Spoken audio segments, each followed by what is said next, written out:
If you've experienced something unbelievably weird and unexplainable that left you feeling isolated and afraid, the Paranormal PTSD Recovery Podcast is for you.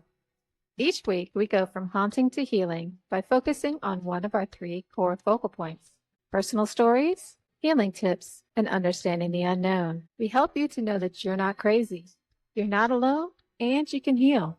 Now, here's your hostess, Laura Giles. Elizabeth Welch is a real live Ghostbuster who combines her interest in history with paranormal investigations. I think that moving through fear and paranormal PTSD by finding out what's going on is a very reasonable response. So let's talk to her and find out what paranormal investigations are really like. Welcome, Elizabeth. Thanks for being here. Hi, Laura. Thank you for having me. I really appreciate it. Sure. Sorry.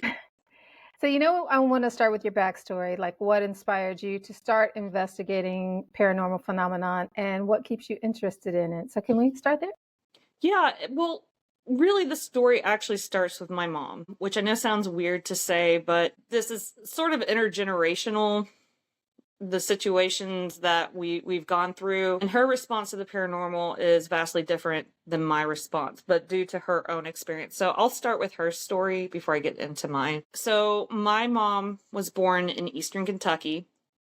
Her father was a coal miner, and she was the oops baby out of 5 kids. So later in life with my grandparents. And the story starts, and this is according to them, with my grandfather. He had a dream that something dark and black was chasing him through a coal mine, and it caught him, and he woke up. At some point, I'm not sure if it was the next day or days later, but at some point he was working in the mine, and not to get political, but it was a non-union mine, and that's kind of important to understand what happened. But basically he was asked to work on a machine that he had no experience with in the mine. So you can probably guess where this is going, unfortunately.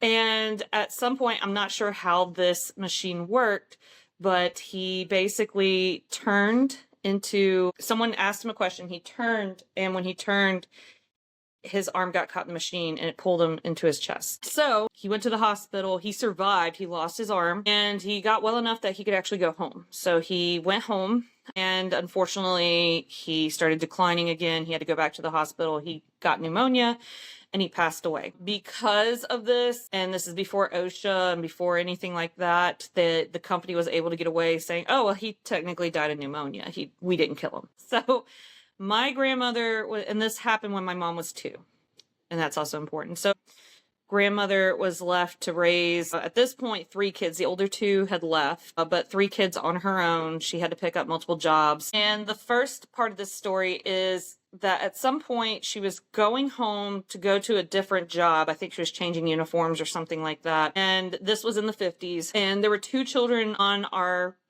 front lawn, or on their front lawn.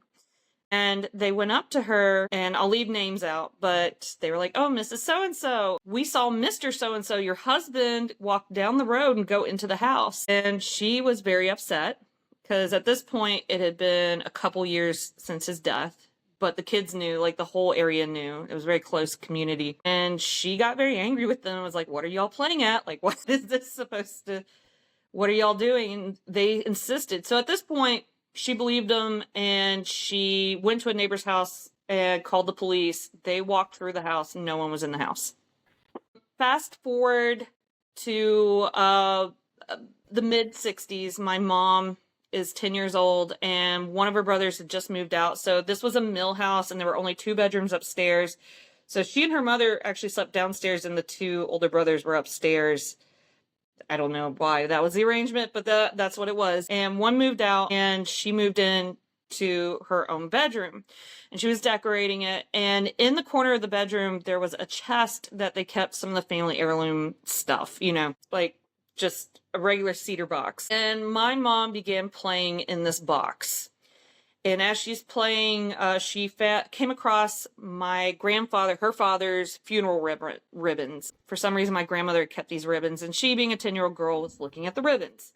And behind her was the door, and behind her, she hears a zzzt noise, and that's how she's described it to me. She turned around, And in the doorway, there was this Grim Reaper looking figure. She said it was totally misty around it. The face was a complete void, but you know, it had that general shape. She talks about like the Ghost of Christmas Future. If you ever like watch Christmas Carol, she was like, that's how it was. It was just waving in the air in the door frame. And she claims, she was like, I was frozen, but it wasn't because I was scared. She said, I remember trying to move, but it was like something keeping me right there and wouldn't let me move, like that she could almost push against it, but she couldn't. It started floating towards her, and at that point she got up. All of a sudden she could move, and she ran around it, ran through the door. And an important feature about this house was that there was no landing on the stairs, so it was just straight down. These stairs were. And her 10-year-old mind, and this is according to her, she said, well, the fastest way to point A to point B is just to jump. She wanted to get out of there. And she ran, jumped from the top landing, and this is according to her. I obviously wasn't there. So, and this is where some people were like, okay, this is a bit of a stretch. But she claims something stopped her in midair, righted her back up, and floated her down the stairs. Gently set her down. At that point, when she was sat down, she went screaming for her mother. My grandma was like, what's going on? And she ended up telling her. It took a little bit. And my grandmother was no nonsense, was like, this is ridiculous. So she went to the bottom of the stairs, and my mom was hiding behind her skirts. And she talks about this, like she was hiding behind her skirt, my grandmother's skirt. And my grandmother was like, this is ridiculous. There's nothing there. There's nothing there. Look. And she wouldn't look. And then she made my mom look. She was like, just look. And when my mom looked, the Grim Reaper figure was at the top of the stairs staring down at her. She screamed, nearly passed out, and they could never get her to go back upstairs. I think one of the brothers had to carry all of her stuff back downstairs. So this happened sometime before Thanksgiving of that year. Thanksgiving happens, and all the family's there, the older brothers with their wives, and, you know, everybody's there at the house. And my grandmother decides to make fun of my mom and says, oh, well, you wouldn't believe what she claims she saw. Kind of was making fun of her, like, oh, she saw this ghost or whatever, and then goes through it. My mom said she felt humiliated. However, one of her older brothers got really quiet, and he was like, well, I guess it's back. And that shut down the whole table. Everybody went, what? What are you talking about? It's back. So he shared his story. And this, I don't know a lot about his past, but I do know that he was getting into trouble when he was young. This happened when he was a teenager. After his father's death, he went into that same room, and evidently at the bottom of that chest, and my mom did not know this, there was a pistol. So there was a gun. And he was like, well, I'm going to take, and it belonged to her dad, or their dad. And she said, I'm going to take this, or he said, I'm going to take this gun. I don't know what he was going to do with it, but he'd found the gun, and he was looking for bullets that were also in there. He claimed that just like she did, he heard the exact same noise that was a zit noise, like that. He turned around, and it was there. This is where it, you know, divides out. Basically, at that point, instead of it floating towards him, he said all of a sudden it popped up, and it was right in his face, and that he was shoved up against the wall. Now, this is according to him. Again, you know, I'm not sure exactly. I want to say they said by the throat, but I'm not sure. He was at least shoved up against the wall. Finally, it let him go. He put the gun back. He put everything back the way it was. And I think he joined the military shortly after this experience. At this point, the whole table was in chaos. They were religious. Now, you know, there'd been this ghost, and my grandmother was not thrilled about this. She was like, you guys must be joking, and everybody was upset. Now, here's the upsetting part of this story where there's really a mystery here. Eventually, in the next few weeks, my grandmother had an experience, but she kept it to her grave. She would not talk about it. But she had decided after that experience, she was leaving. She was going to move the rest of the family up to Lexington, Kentucky. So that's what she did. Now, before the family got together, and there was this talk about this guilt about leaving the next people who bought this house a ghost. And they're like, what should we do? Should we tell the minister? Should we tell, you know, anybody? You know, who should we think? I want to say there were early ghost hunters back in the day, and I've been trying to get my mom, like, was it Ed and Lorraine Warren? Because that was around the time they just started, and she was like, I don't know, but they almost started communicating, and then they decided they did not want this to get out in the town at all, and ultimately they just decided to sell the house and leave. I do not know if anything happened in that house afterwards, but the story doesn't end there. So the final part of my mom's story is that at this point now it's the 80s. My grandmother never learned to drive, so my mom was responsible for basically driving her to medical appointments and wherever she needed to go. And my mom had a dream that she was picking my grandmother up in the car, and they were walking to the car, and my mom was about to get in the car, and at the driver's seat was that Grim Reaper figure. And my mom went ballistic in the dream and ran over to the other side, and my grandmother was about to get into the car. And when she opened the door, my mom grabbed my grandmother, was like, you can't go in there, you can't go in there, you know, and she said it seemed like forever in this dream, just as back and forth of them screaming at each other, like, you can't go inside that car. And she said she remembers literally taking her mom's head and physically turning and pointing it at the thing, like, look, don't you see it? And she did, and she goes, and backs off, and that's where the dream ended. The next day, my grandmother had a massive heart attack. And she survived. But my mom is convinced that had she not pulled my grandmother out or almost getting into that car, that she would have died. She is convinced of that. Now, I don't know what this thing is. That's kind of the last story, knock on wood. I've never had a dream with it, and I hope I never do or see it. I've had a lot of people go, is this some sort of family curse or something? My mom, for a long time, believed it was her dad. However, she now believes it's separate from her dad because her dad had a dream about it.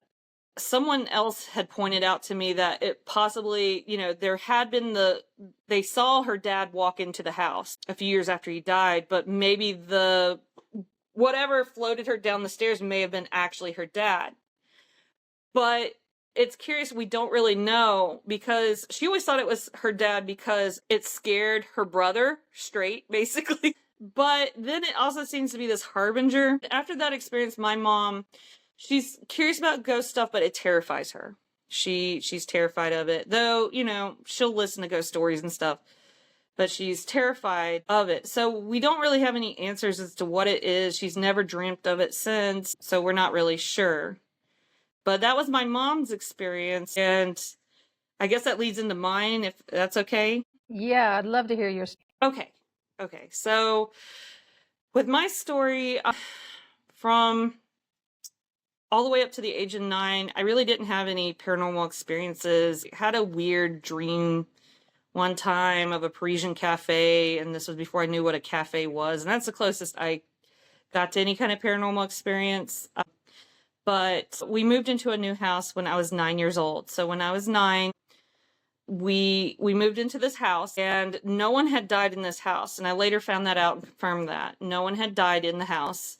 No one associated with the house had died either outside of the house until much later, like us being involved in it. And when we moved in, my parents began renovating the house and redecorating and doing some things.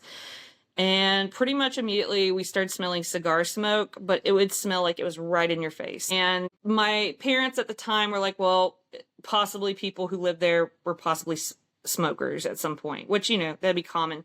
And I guess it's important. This was in the late 90s we moved in, and the house was built in the mid 70s, just to give you context. So probably people smoked in it. The first big incident, just to summarize this, happened shortly after we moved in. Me and my sister would go camping, quote unquote, and really it was just us sleeping in the living room, watching a movie late at night, sleeping in the living room. And she's about a year and a half younger than I am. So I was 9, sleeping in the living room, and we started hearing knocking on the walls, and each of us thought the other person was doing it, and we terrorized each other. So this was reasonable for us to assume it was the other. And before we knew it, something made us look in the kitchen. The living room, you could look right into the kitchen, and you could see all the cabinets, and all the cabinet doors were open. That was very unusual. They weren't open before. We didn't see them open, but as we turned and looked, they all slammed shut all at once. We, in terror, ran up the stairs, screaming for our parents. Our parents were very annoyed and told us just to go to bed They were very annoyed. And sadly, I'm really upset to say that was the last time we went camping. It had been a tradition that we had done, but that ended that. From there, we started having small experiences like hearing noises up and down the stairs, like people walking, just tapping noises, seeing things out of the corner of your eye. But my next big experience was when I was in middle school. I finally got my own room. Previous to that, I'd shared a bunk bed with my sister. And so I got my own room, which had been the guest bedroom. I was really excited about that. And about a week in, I was drifting off to sleep. So I will admit I was drifting off to sleep. But something grabbed my hair. I was a side sleeper. Something grabbed my hair, pulled my head up off the pillow, and slammed it back into the pillow. And once again, I thought it was my sister because I was in that kind of like hazy, like, whoa, what's going on? And so I woke up, or I wouldn't say I was asleep because I remember being like in that process of falling asleep, but I sat up, swung, and yelled out my sister's name, and I turned on the lamp. Nothing was there. Door was still closed, but I was angry. I was really angry at my sister, and I was like ready to fight. So I was not thinking rationally. I get up out of bed, walk to the door that is still closed. And by the way, there had been no noise. Nothing had run out of the room. Nothing like that. But I wasn't acknowledging that yet. Go down the hallway to my sister's room. And I get to the door, and she slept with the door open, and I could see that she was sound asleep, and she couldn't fake sleeping. But it was around the time that I was walking down the hallway that all of a sudden I was like, wait a second. I didn't hear the door slam. I didn't hear her running at all. And, because I guess I'm crazy, I went and I looked to my parents' room because I was like, maybe they did this. I don't know why they would, but maybe. And of course they were asleep, and I walked that long journey back to my room. And when I got to my room, it was ice cold. And another important thing to note is I lived in South Carolina. This was the summer. It's even with the air conditioner, it's never cold enough. But it was ice cold. After that, I insisted on sleeping with a nightlight, which I'd never done before. And this is when I started researching everything I could about the paranormal at that point. So this is where my paths divide from my mom. I wanted to know why this was happening to me. I remember going to Barnes & Nobles and Borders when it was open, and I'd go straight to the paranormal section, and I'd want to buy all the paranormal books I could. My parents hated it. And my mom hated it too, because at this point she was also starting to have some experiences, and she wanted to ignore what was happening. And she was not happy with what was happening because of what happened to her. And also, any kind of ghost shows on TV, I started trying to watch. The big one happened a few years later, Ghost Hunters. And that's when I was like, oh my gosh, there are people who investigate and who actually look into this. And that just changed my whole world. Went into a deep dive of the paranormal, whether it was cryptozoology, aliens, I was obsessed with it all. But again, ghost was my passion. In one of the books I had read that it was good to speak to whatever was there and set boundaries. And I don't remember which book it was, but I said, hey, don't touch me ever again, and I don't want to see you. But we can peacefully coexist if you don't touch me or see you. And I never got touched again, and I never saw whatever was there. So the next big event happens when I'm in high school. I was 16. And I was in marching band, and again, this was the summer in South Carolina. I come home, I want to take a shower. My parents were about to go to a grocery store. I said, I got a shower, and they're like, okay, we'll be back in an hour. And they left, and I got in the shower. I'm literally just put shampoo in my hair, and all of a sudden at the door, I hear boom, boom, boom, really loud. Something hammered the door. And shook the bathroom. Now, to give you context, my dad could not stand us taking very long showers. He constantly monitored the thermos. We had to turn off all the lights in the house. He was very much aware of that. And so immediately, I'm not thinking paranormal, I'm thinking my dad. And I was like, in my brain, I was like, he was supposed to be gone. And I was like, I just got out in the shower. And I was like, fine, I'll get out. And again, I'm 16, I'm ready to fight.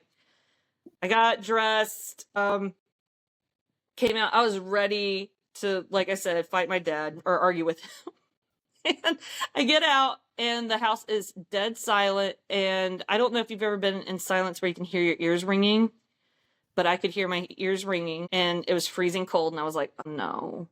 Now, we had 3 pets at that point. We had 2 cats and a dog. The 2 cats were hiding under the bed. The dog had gone back to her crate and was not happy and looked around the house. I did, and they weren't there. And so for an hour, I sat out in the heat, wet hair from the shower, waiting for my parents to get back because I was like, I'm not going back in there alone. And of course, they didn't believe me. The next year, I was dating my first boyfriend, and this was the last big incident that happened personally to me. This is going to date me, but we were watching YouTube. YouTube had just come out. And it would take like 5 to 10 minutes for a 2-minute video to load, and we'd watch a funny 2-minute video, and then we'd laugh. My parents were upstairs, and my sister wasn't even in the house, I don't think. So it was just us in the living room at the family computer watching YouTube videos, and that's what we were doing. And we're laughing. The kitchen's behind us, and I'll never forget, after we laughed at a video, in the kitchen you hear, ha ha ha ha. And I never forget it. It just sounded just like that. And I turned around, and he turned around, and he goes, who was that? And it felt so validating because finally someone else out of my family was experiencing this. And I got excited. I was like, you heard it? And he was like, it had to be someone outside. And he peeked outside. Nobody was out there. Our house wasn't like too close to other houses. So, it's not like sound somehow traveled in. And it didn't sound like it was from outside. It sounded like right behind us in the kitchen. So yeah, I felt so validated at that point. After that, I went to college and I majored in history. And what's funny is that it's really my love of ghosts and paranormal is what pulled me into history. Well, partially my dad too. He has a love of history, but reading all these ghost and paranormal books, you got to talk about history to talk about the people and the ghosts and what happened. So I was obsessed with that, and I majored in history in college. And while there, I had access. It's a lot easier today, but I had access looking at land deeds and property reports and things like that, where I could see who lived in my house and what was there before. So to give you the backstory, no one had died. I confirmed no one had died in that house until later, or not later, associated with that house died later. But it was built on a former plantation. In fact, the plantation house was about a block away from our house. And when you do the map overlays, the quarters for the enslaved were literally right about in the front street in front of my house. Like in front of my house. Like it would be like, if you go back in time, it was literally set in front of our house. So I thought that possibly there was that connection there. Moving on in time, because only recently did this story kind of resolve. My parents still live in this house, by the way. So fast forward, I had my son in 2018, and that summer we went down and visited my parents. And so he was very young, but he was babbling. He could babble. We let him nap in my room in like a pack and play. And we had no incidents while we were there. My husband and I and our son, we left. And a few days later, my mom calls and she goes, "You won't believe what just happened." I go, "What happened?" She's like, "Well, your sister and I were at the bottom of the staircase leading up to our rooms. And my room was the first room on the left, next to the stairs. And we heard your son babbling in his room." And I go, "What?" And she's like, "We thought maybe you guys left a toy or something." So we walked up the stairs. We got to the room and it was clear it was not a toy. We could hear him babbling and cooing and talking. And at that point, I opened the door and it immediately stopped. There were no toys left behind, no baby toys left behind. And it was ice cold in your room. And that bothers me. I don't like the idea of something mimicking my son. But then there's one more discovery to this story. It's always evolving, the story. So I also do genealogy, and I was looking at my mom's side of the family. And her side, of course, like I said earlier, comes from Kentucky. But previous to Kentucky, her roots are in Virginia. And this one family, I noticed the last name was the same last name as the people who had the plantation. Now, it's not an uncommon name, though. So I was just like, I didn't even think that. I didn't even make that connection. But it was weird. Something made me click more I was looking at Ancestry and look more at this person. And I ended up discovering that my mom's ancestor, was brothers with the man who built that plantation. So her ancestor became a minister or preacher and went to North Carolina, and then his family eventually moved into Kentucky. His brother moved to South Carolina, built that house, and started that plantation. So now, and again, it's just, I don't have answers. My parents will not let me investigate the house, which I don't blame them. They don't want any activity stirred up. And yeah, again, I don't know. There's a family connection there, or, some other people brought up maybe if the enslaved cabin was there, or the building that housed them was there. Could have been them. I don't know. I have no clue. I thought it was always a male spirit until I heard a female, and now I think there's just multiple spirits that go through there. So I'm not sure, but that is what got me into the paranormal. At that point, when I was in college, I remember looking for ghost hunting teams, and there just wasn't really any. This was like the mid 2000s, around that time, and in the area, or if there were, they were closed teams, and some of them were a bit woo, like just filled with psychic mediums, which I don't have any issues with psychic mediums, but I was like, it's not exactly for me. I know, I'm in the field of paranormal, and I'm like, but it wasn't until we moved up here to Northern Virginia that once again, I thought about it again, and I looked for a paranormal team, and I eventually found one, and then that led me to the paranormal team that I'm with now, which is Chesapeake. Like what you hear so far? Make sure you never miss the show by clicking the subscribe button now. This podcast is made possible by listeners like you. And I could ask you so many questions, but I'm going to ask you this one. So all of these stories that you related had to do with your family members. Do you think there's something, so it could be something related to the house, the land where these things happen. I've been on paranormal investigations. At this one particular place, there's always activity. Always. It does not matter when you go, who goes. There's 3 different locations. They're all active. Yeah. And as soon as I get there, so like if I'm in the building 2, I walk over to 3, it's gone. It's just gone. So I'm wondering, do you think that there's something about you guys and your DNA or the family connection that allows you to connect while other people can't? That's a good point. So you sound a lot like my husband. He's a non-believer, but I always say that he could drive away any ghost or and before my son was born, he was able to go on paranormal investigations, and he tolerated them. He very kindly tolerated them. And luckily he's a history person, so he just loved being with history. He's only had a couple very personal experiences, but nothing like during an investigation or anything like that. For me, I'm not sure.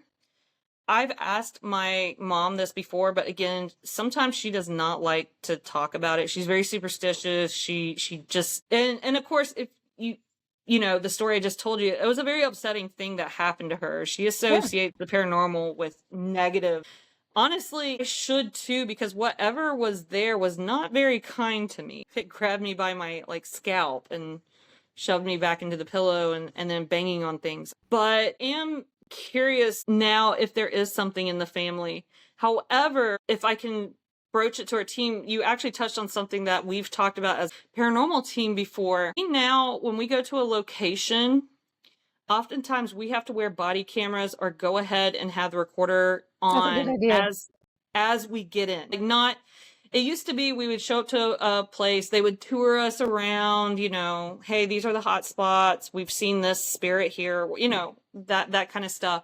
And then we'd set up, then we do our investigation. We have to pretty much have a recorder on, have a camera on as we do that, because it's like now they almost know that we're paranormal investigators. And one of our team members, Tracy, I think it was, she said that we must have some paranormal stink about us, that the other spirits are like, oh, hey, they're here for us. Because we started doing this because we went to one location. I can't give you too much about this place, but We walked in and we heard a woman scream upstairs, and we had no recorder. We had nothing going. And the property owner was terrified. They were like, what's going on? And we were like, are you guys playing with us? What are you trying to, we thought we had to go through the whole house.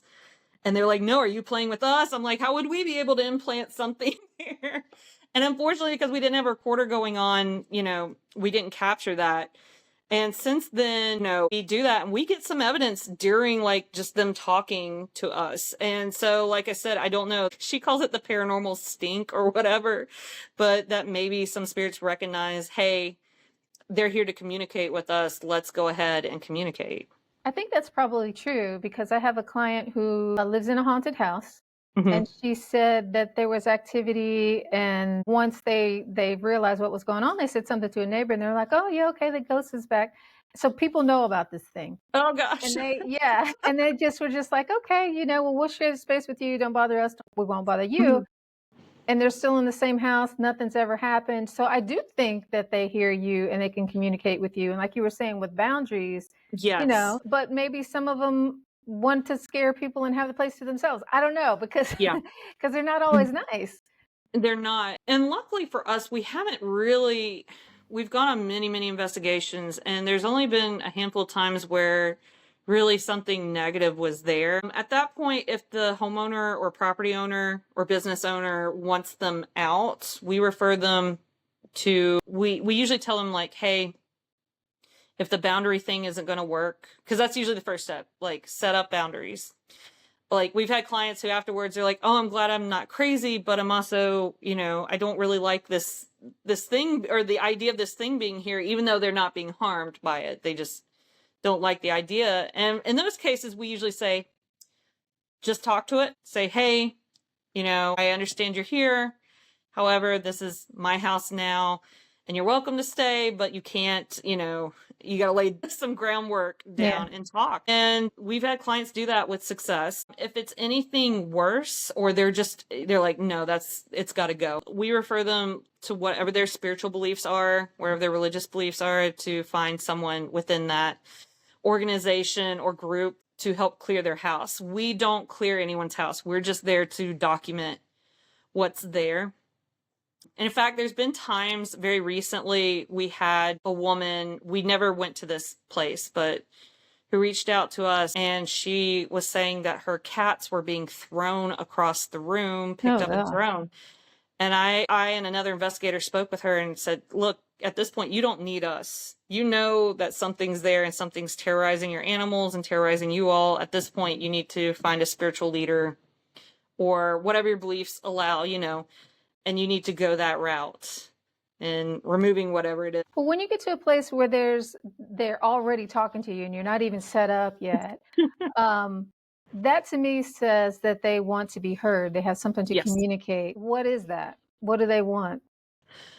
I think, honestly, just from our EVP evidence and just our experiences, and this is just ours as a team and my own, they want to be acknowledged. A lot of times it's just that simple acknowledgement. Like, in some ways, I understand where people are coming from. They're like, if I ignore it, it'll go away. But very rarely is that the case. The spirits tend to get more aggravated that you're ignoring them. And actually, that leads me into the story I was going to tell with the school, if that's okay. Sure. Like this school. We had a school, it's called Embark School, and they've given us permission to talk about their school. They're now on a haunted tour, and they're a private school / hybrid homeschooling platform school where they help assist people with that. I'm doing a terrible job explaining what they do, but they're in a very old building in Leesburg, Virginia, and they were having issues with students having experiences of hearing things, hearing people going up and down the stairs. I want to say, hopefully I'm not mixing up investigations, but I want to say something was thrown across a room. I ended up doing research there, and luckily, I should say, really a family member, descendant of the people who lived in that home, the Johnston family, had done all this research. I really just brought it in. But the family had owned this home from basically the 1880s to 1970s. So for a long period of time before it was turned into a commercial building. And this family had a lot of trauma. a lot of death, especially children's death, a lot of children dying. Lots and lots of children dying. And one of the most impactful deaths to us, and I remember this one kind of standing out, was this child named Jack. And Jack was about 6, and he lived, this was the early 1900s, and he was well known in the community, in the town of Leesburg. He was well loved. His family took multiple pictures of him. If you go to his Find a Grave, you can find many pictures. There's one, which in the presentation I gave you, there's one where he's holding a teddy bear. And that one's precious. There's one where he's holding a cat. It is clear that he was well loved. And unfortunately, very tragically, he had appendicitis. And they actually transported him to the hospital there in town. And they talked about it. It's crazy what detail they include in obituaries back then. Like today, they were very discreet. Back then, they laid everything out, and they talked about how the doctors desperately tried to save him, cut into him, and he died on the table. And it destroyed everyone in the community and his family. They talk about how like over half the town showed up to his funeral, this little boy's funeral. And the family had kept his ribbons, his toys. I got to see them in an archive when I was researching. They just kept all of these things to be preserved for decades and down. Like people still remembered him. Well, we got there, and generally I do the historical research, and I always like to do a cheat sheet where I do possible names of the people who are possibly haunting the location. You know, at certain points, if we're not getting activity, sometimes we'll read out names, read out events, and oftentimes that triggers something. We didn't have to do that. We got there, and as we're setting up, one of our team members started hearing a voice coming from the fireplace. And we were like, what are you talking about? You hear a voice from the fireplace. And it was very faint. And this is the weirdest experience. Well, I shouldn't say it's the weirdest experience. One of the weirdest experiences as a paranormal investigator I've had. This voice started getting louder and louder. And it was a little child's voice. And it was just going, hi, like over and over again, desperate for our attention. And then it started following us around, and we caught this numerous highs on video, on camera. So immediately we're like, okay, let's go through the list of children who died. And unfortunately there was a lot. This family had a lot of tragedy. And we got to Jack, and it was like, hi, you know, it got really excited. And at one point, I think it said, I'm Jack. It really did repeat that back to us. And this is out loud. This isn't EVP stuff. And I'm like, this is crazy, right? It later actually called it, one of our team members goes by a different name than his actual name, and it basically called his original name, like out loud. And we were like, this is bizarre. And we were able to speak with him. And the big thing about this was a couple months later, because it takes time to process all the clips and all, you know, listen to all the audio. We presented this to the school. And this is a very weird situation, because we were like, hey, you've got kids as young as 6 here. This could be too scary. But the entire school showed up pretty much, and parents, because they wanted to know. And we validated these kids. It was so cool, because a lot of these kids were like, see, we told you like that this was happening. And this was one of the most positive experiences. And we got to Jack. We talked about, and I was able to talk with the kids. I said, look, every day you come into school, say, hi, Jack. I think he just wants to be acknowledged, you know? And so they started bringing in toys for him. They made like a little shrine for him. They every day saying hi and bye to them. They started doing that. So over a year later, we were invited back, because they said they were still having a little bit of activity. We desperately tried to get in touch with Jack, and we could not. So we don't know. We want to think positive. I like to think that he moved on. Mm-hmm. And so in a way that may have helped his spirit move on, because I don't like to think of a little boy stuck there either. Even though it's a school for children and that, you know, it's a great environment, you know, I would rather him move on wherever that may be. And there were other things still there, but he had been able to move on. I like to think, and that's just the gut feeling I get from that. But the students all said that helped them speaking out loud to whatever was there, really helped them feel calmer. When we were like, there's nothing here that'll hurt you. There's nothing here that wants to hurt you. We didn't get any of that. Usually it's just them wanting to be acknowledged, and this little boy just wanted to be acknowledged. And once he was, I like to think that he moved on. Yeah, I hope so. Me too. So you're in Virginia, lots of Yeah. battlefields here, and I don't know one of them that doesn't have some story about ghosts. Oh, yeah.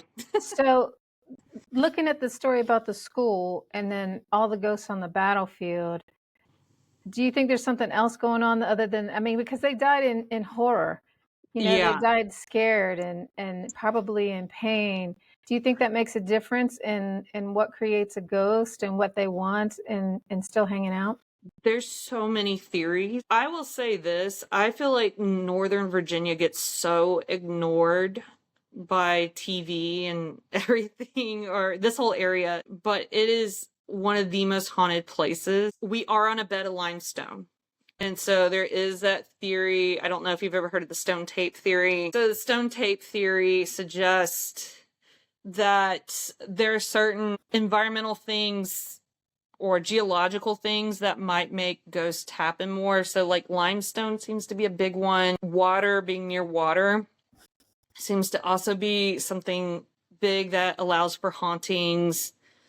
I mean, I don't know, but it's just something that some people have noted. In the stone tape theory, this is not with interactive ghosts. This is where like ghosts who repeat the same things over and over again. Mm-hmm. But that if something traumatic happens on the ground, like there's something, it's almost trying to look at it in a scientific way, that there's something scientific happening that causes this event to replay over and over and over again for some reason. So that's a stone tape theory, but it also leads credence to like there's certain environmental things that may allow for hauntings, because not every traumatic death results in a ghost. Not every single thing, but you know, anytime where there's a lot of energy all at once, I tend to think that you're going to have the possibility of that. And I think battlefields are just, you know, you've got a lot of trauma happening, a lot of energy happening all at once.